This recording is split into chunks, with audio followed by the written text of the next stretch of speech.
Hello, everyone.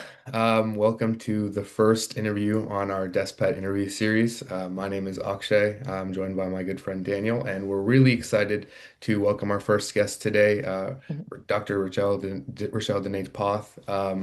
Rachelle is someone we met at ISTE, at the ISTE conference. We shared a really nice conversation, and then she was actually kind enough to invite us on her podcast, which we had a conversation on about a month ago. I think that's set to release soon.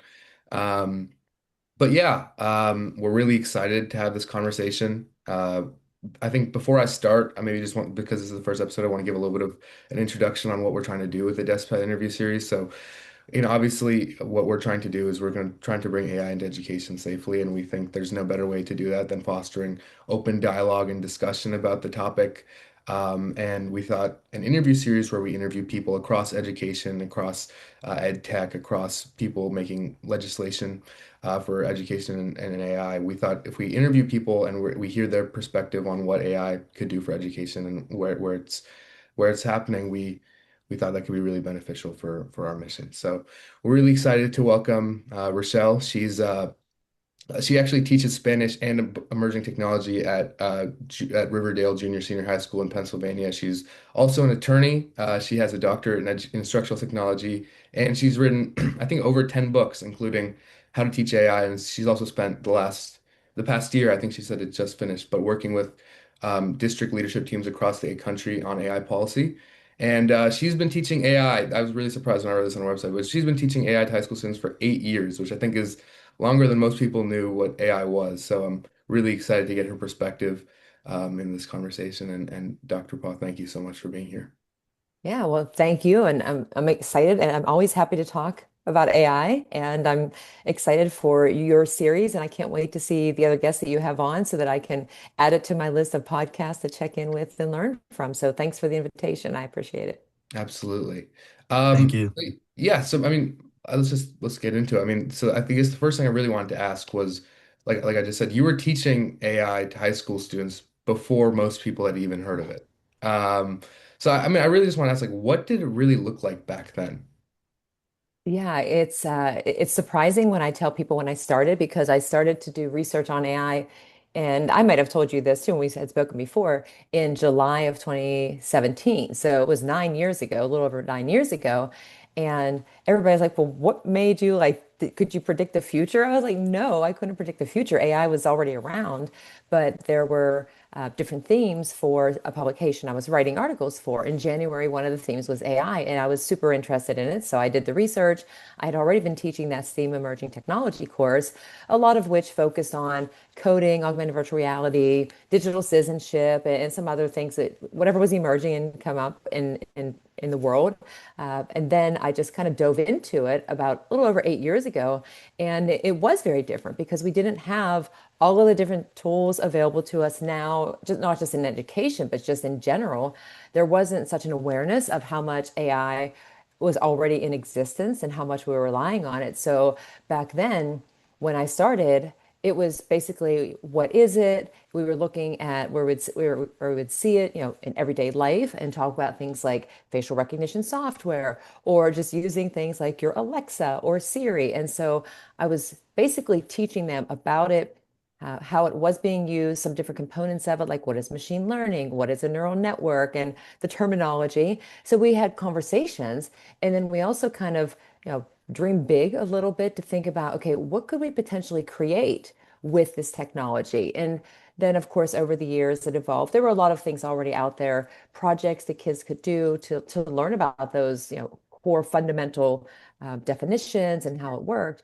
But then, of course, November of 2022, when ChatGPT came out, started to look a little bit differently in my classroom. So back then, it was really talking about the ideas, where we had seen it, the start of it, like all the progress that had been made from when it started way back in the middle of the last century, and then how in our own lives, a lot of the students didn't even recognize that they were using and relying on things because of the AI that was in them that was making those things possible. So a lot of it was like conversations, but then each passing year there were still conversations, but there was a lot of other opportunities for exploration with different platforms, different tools, different learning opportunities. Absolutely. No, that makes a lot of sense. I mean, yeah, maybe I just want to follow up on that. Like, How did students kind of like react to it at the time? And like, I guess the monumental moment, November 2022, like, how do you think it changed? Because AI before then, when people thought of it, it was more like, yeah, like machine learning. You obviously, Siri and Alexa to an extent use Right. artificial intelligence and their algorithms. But like, how do you think the release of ChatGPT and the subsequent AI LLMs to the public kind of shifted perception or student usage around AI use? Well, for at least in my experience with my eighth graders, I dove right into it and was showing them ChatGPT. And some of them had already tried it out because over the weekend or so forth, they were already diving into it. But it it did definitely have an impact on their curiosity about it because it seemed like, because even in if I backtrack a little bit too, when I started to do presentations on it to educators around the same time I was teaching about it, just kind of dove into that, there was a lot of interest in it. There was a lot of hesitation because it seemed like it was something that was just maybe a passing fad. It wasn't going to be around. And then when ChatGPT came out, it was kind of this open awareness of like, okay, wait a second. You mean AI is not something new? And a lot of curiosity, but then there were a lot of concerns that came with it because students, especially younger students at the high school level and even younger than that, were diving in and using it because, wow, here's this new technology that it can write essays for me. It can do all, we know all the things that it can do. Mhm. And they dove into it without having the structure or guidance in place. And so when I used it, I knew about data privacy and things like that. So trying to get them to understand, don't just put all of your information into it, and also telling that to their educators. And I'm like, send that message home as well, because I feel like as educators, we're educating everybody, not just the students in our classroom, but it turned to more interest, more awareness, but it also elevated a little bit of more, I would say, like a shift from it. There was still a lot of curiosity on the student side and educator side, but then with the curiosity also came the concern because now we had this whole new thing. Before it was just things were already in place. We weren't actually seeing it generate and take on a life of its own, basically, for the lack of a better way to say that. And it has, of course, evolved since that initial launch of ChatGPT. And there are a lot of other parameters in place and guidance and supports being set up in schools. But in my own classroom, just seeing what students can do with it. But I still have always gone back to that way that I started with what is it? Where do we see it? What are the ethical considerations about it in the conversations? And so it has been a lot of fun to see the impact on student learning when they see how to use it in ways that it's not giving them the answers, it's not doing the work for them, but it's that thought partner alongside them to give some support. So yeah, it's been an interesting 8 years and counting, at least as far as teaching it. Yeah, Yeah, absolutely.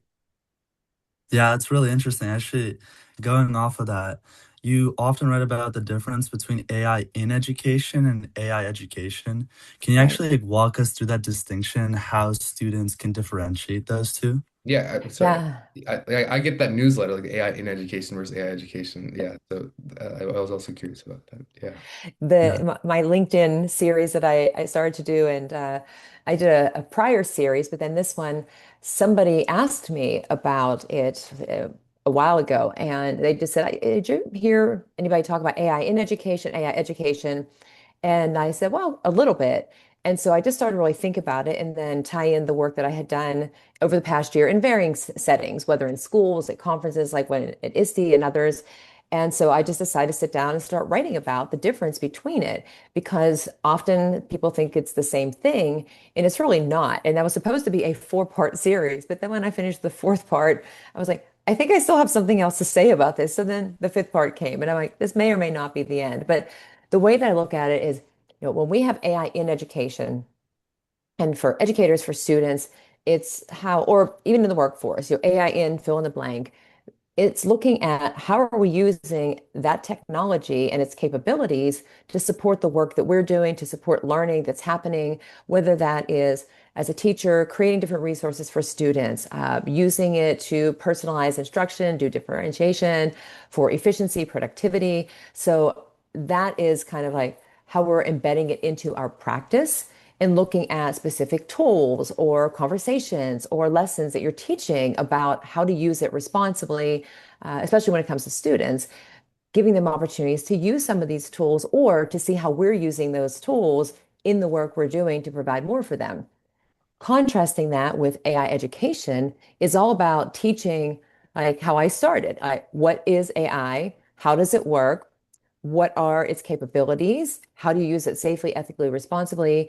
And the broader picture of it. And so if I think about AI in education versus like AI education, so questions might be, well, how is this benefiting my learning? How is this going to help me learn the content more? Yeah. Well, choosing the tools that you use in education is going to take you down that path. And so you kind of have both of them in education because you're using the tools, but you also need to teach the responsible use of the tools. And so using AI is not the same as like understanding AI and how it works. Yeah, Absolutely. and that's incredibly important, especially in like today's environment where a lot of people don't understand the distinction. But I also want to ask, so what does a classroom actually look like when a school gets both of those right? And do Yeah. schools rarely get them right? Well, it is definitely better than it was before because there are more opportunities for educators, for students to learn how to use the tools available to them. And I can say that I had the opportunity in the work I did this past year to go into different classrooms across the United States and sit in on second, third grade, middle school level, high school level, and seeing teachers teaching students about AI. And I'll give you an example.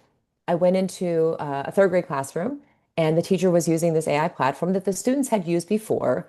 But the way that she structured it, she had it projected on the board, and she was going through, bit by bit, and explaining what was being asked of her to create the resource, to create the activity or the chatbot for them, showing them how to do the prompting, telling them what information not to put in, all of the other things that she had to use to create that experience for them. She was guiding them through it. And so she was educating them on the safe, ethical, responsible use of it, also the underlying purpose of what it's being used for. So that was the AI education part with those reminders, like I'm not going to put in, names or identifiable information.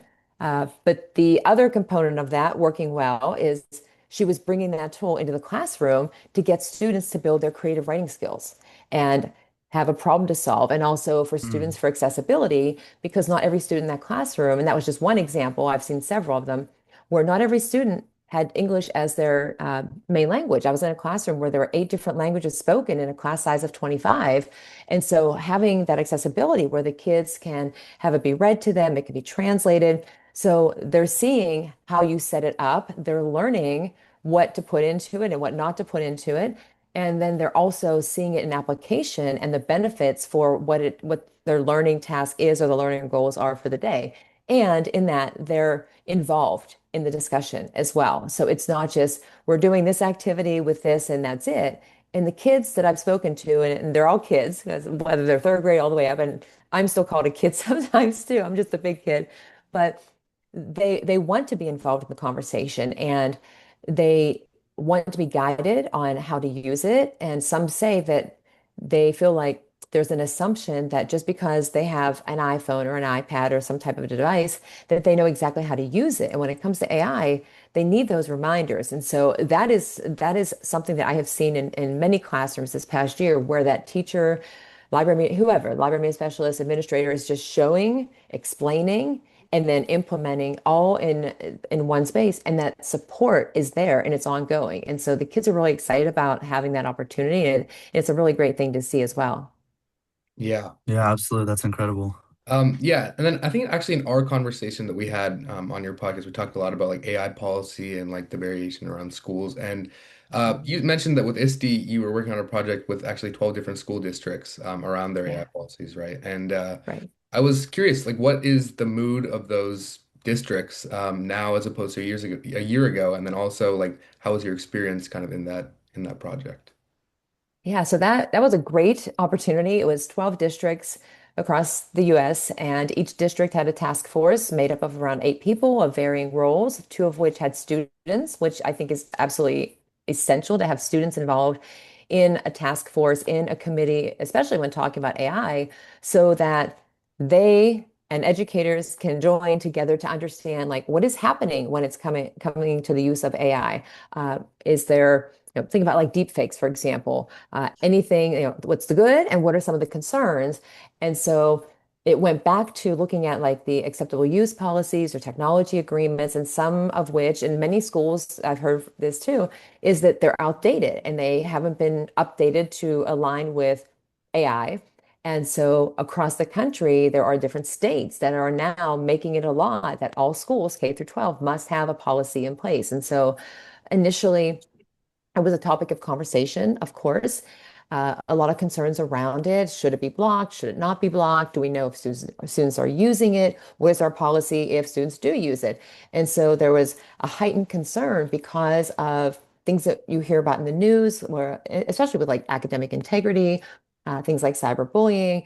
And so knowing that you need to have policy and having something that, and I say like clear, consistent, communicated, because across the board, you don't want to have, say, four fourth grade teachers, three of which use AI, one that doesn't, and varying usages of it, but it's not in alignment with what the school would want or a certain policy. So then if something happens, you need something to go back to. And the best part about it was having those task forces and being able to sit down with students and student focus groups and student panels, and even having students look at the acceptable use policies and add language to it and give us feedback on it. And that was, I thought that was really impactful, and not just for that particular school, because I was able to tell the stories and share between the different districts, and then they were able to come together and share the work that they had done and help one another. And there are some schools that already had things in place, like out of California. Nope, I'm not a surprise where you are. One of the first two states to have policies at the end of 2023, and then more are following suit. But it's not an easy process because it changes so quickly. And a lot of schools that I've spoken to are struggling with like the term policy, Hmm. because by the time you build out a policy, especially around a technology like AI, it's going to change. And so the idea is more, not thinking so in depth, but having clear guidelines that it's communicated to students, educators, families, and everybody is on the same page. And then it's reevaluated. And that's kind of what we did throughout the year. And then I know it's kind of the ongoing process. It has to be an iterative process where you reflect on like what's happening, okay, what's changing. Now, how do we pivot if we need to? Hmm. Yeah, and just kind of going off that, like, what are some of those like guidelines that you mentioned? It's very like I know, like even in art class, like some teachers have certain guidelines, some teachers prioritize other things, and in like creative classes like English or social studies, like you Yeah. have to prioritize critical thinking, whereas like math, some of that can be automated to a calculator. So like, there's like kind of it goes between classes. So what are some of the guidelines that you're seeing most implemented, and also like what guidelines have you seen work when you kind of thinking through these policies? Yeah, well, one, it's having if there are different tools that have been vetted by a school, so teachers and students know, like, okay, this is safe to use. That's something to have in place. Also, clearly defined limitations on when you can use it. So, and it might be there's people who have like the traffic light symbols, red, yellow, green, depending on the use, and it does vary across classrooms and even assignments sometimes. And so if you are writing an essay and you want somebody to have a creative essay, well, you want that person to, build their own creativity. So in the different policies, what I've seen is having kind of an overarching, AI may be used in classrooms. However, for some teachers, teachers may decide not to permit it for certain assignments, and having language like that, just so there's that awareness that it may not be used in every classroom. There's also an expectation, this place that I've seen be placed in different policies or even just on a school website, that say, we need to teach students about AI and the use of it. And so it will be used. It's not something that's used every day. Other things are if there's like an incident response plan. So if something happens when it comes to the use of AI, adding in information about academic integrity and some of the other things that can happen. And obviously, we don't want kids cheating and the plagiarism, but that's a long-standing issue. That is not an AI issue. Mhm. So having clear guidelines in that, because when you don't, and even with the bad things like cyberbullying and the creation of deep fakes, Mhm. uh, if there isn't anything set up as far as guidelines, when something happens and then there's a problem, who knows what to do if you don't have that address somewhere. So having the good and the not so good put together and communicating that out to the school audience, school community, and letting people know where it is available to find. Because I ask, is it on your website? No, it's on the website. Is it on a paper that you've received? No, not on paper. So where do I find it? And another key part is having information in there that tells you if you have questions, concerns, like what do you do if something does happen? Who do you turn to? Those are just a few of the things that have come up even more recently that people are adding in that I've seen as they're trying to build out something even more robust, but also being mindful of, well, this might change in the next month. So where do we really need to focus? And it has been on basically the things that I've just shared with you. Mhm. Yeah, that's a great point. And I also want to follow that up with asking, kind of sticking to your clarity and communication angle, what are teachers asking you most right now?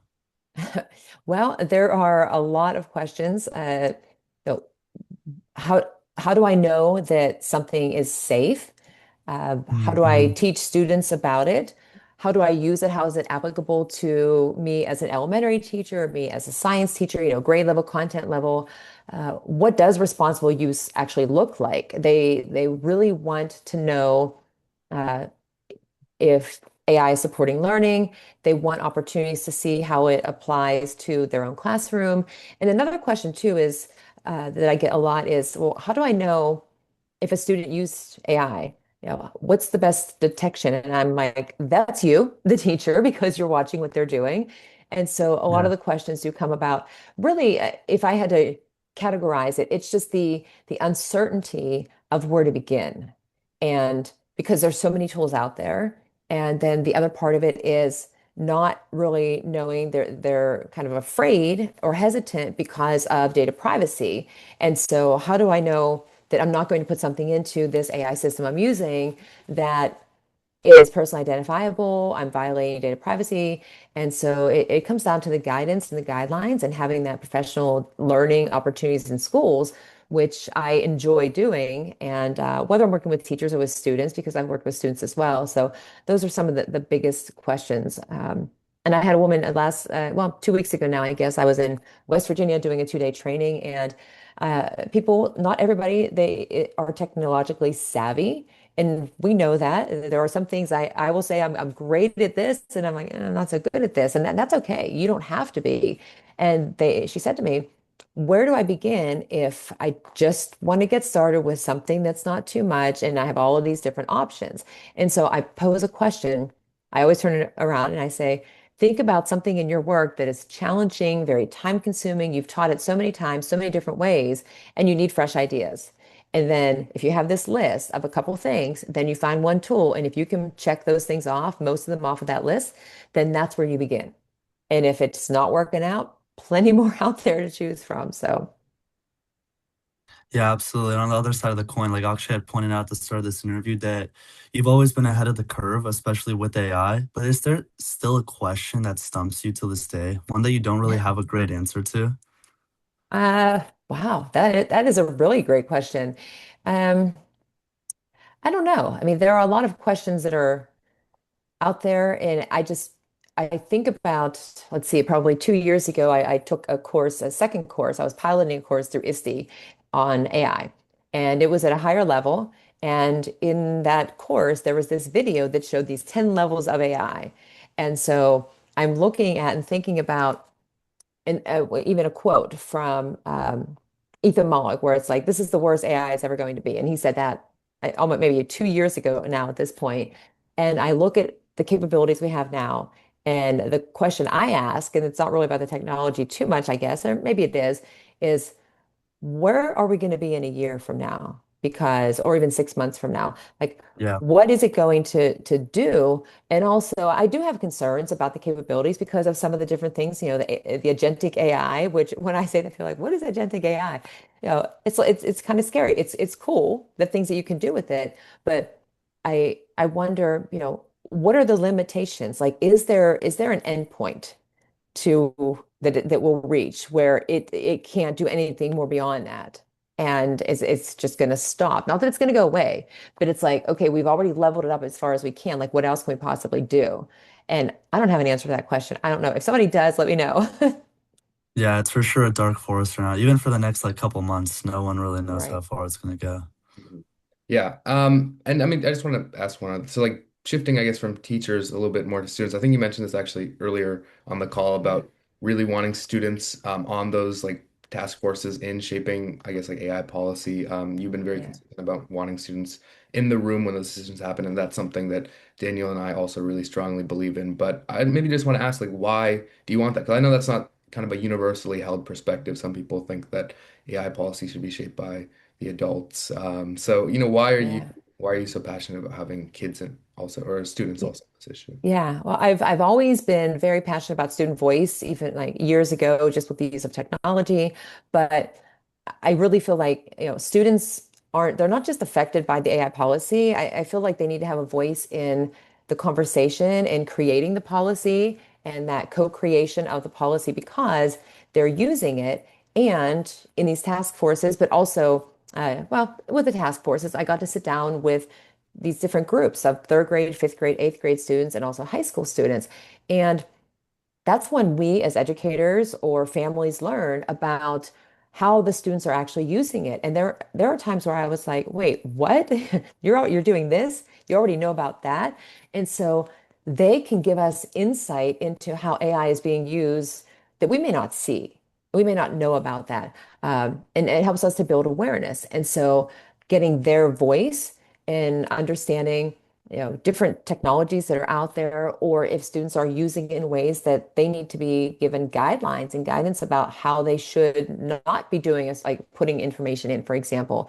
And so I really believe that when you are creating policies, you're going to have a better policy, a stronger policy when you have more voices involved in building it out, especially when it's been informed by people who are impacted by that policy. And so these Mhm. students that I spoke with, they were bringing light to things that I wasn't aware of, and other adults, educators were not aware of. And I know certainly families are not necessarily aware of, and especially around things like the use of it in the classrooms, whether or not they're supported in the classrooms, how they are being taught how to use it in the classroom. Accessibility is something else that comes with it as well. And so they give a lot of insight into that. And so it's things that we may miss. And the same thing as well, like I often say involving families and having the conversation, a family night where families come in and what concerns do you have? What do you see at home when it comes to the use of AI? And so when we have all of that together, then we can really have as much information as we can gather to then build out something that everybody is going to be in alignment with because everybody's had a voice in, creating. Yeah. So Yeah. incorporating all the voices together. Yeah. Yeah. Awesome. Well, I mean, we've had a really fantastic time today. Thank you so much for being our first guest for having this conversation. I guess the last Yeah. thing I just want to ask is just because you're our first guest, is there something that you'd want us to ask everyone else who comes after you? We kind of want to have like a one question that we want to ask every time, but do you have any recommendations? We love Yeah. to ask. No Uh, pressure. yeah, Yeah. no. Well, I mean, you were on my podcast, and I always ask people like, what's your story? But I have a couple of sentence starters that I've used Mhm. and some questions. So one question that I've asked is, what is something that AI definitely cannot replace, an essentially human skill or anything. And the other thing that I really like to ask, and I've done this when I have panels that I moderate, is I ask my guests to complete the sentence, the future belongs to students who, and then fill in the blank. Mm. I really And like that. Yeah. Yeah, yeah. yeah. So, and you have my permission to take that one if you want to. And it doesn't have to be students. It'd be like the future belongs to educators who, like whatever it is. Because you get even just, and I limit them. Like this is just a one sentence. This is not, 30 seconds, 3 minutes, but just off the cuff, like what do they think? And I've gotten some really great answers. And I won't share this answer with you because I don't want to give anybody else answers to give you when you ask them that question. But yeah, but Yeah, you get some interesting responses that give you insight. So That's awesome. that's Well, awesome. thank you so much again. Yeah, This was really fun. So thank you so much for being our first guest. yeah. Absolutely. I All right. Thank you. appreciate it. Thank you. Bye. Yeah.